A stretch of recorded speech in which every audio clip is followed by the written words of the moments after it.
সবার মায়ের হাতের রান্নাই অনেক মজা হয়ে থাকে, আর স্পেশালি কোরবানির গরুর গোস্তের রান্না তো সবারই অনেক মজা হয়, কারণ আল্লাহর তরফ থেকে এটা অনেক বেশি স্পেশাল হয়ে থাকে।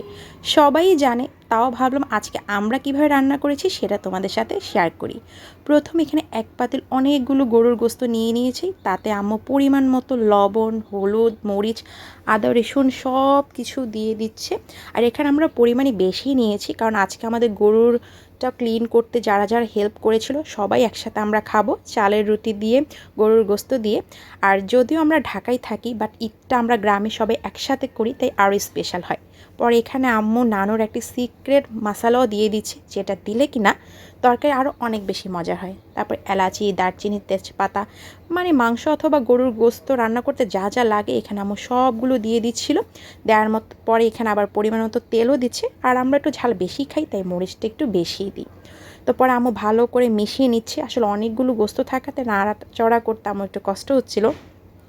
পরে এখানে আমরা এক্সট্রা কোনোই কিন্তু পানি দিইনি, গরুর গোস্ত থেকে দেখো মাশাআল্লাহ অনেকটুকু পানি কিন্তু ছেড়ে দিয়েছে।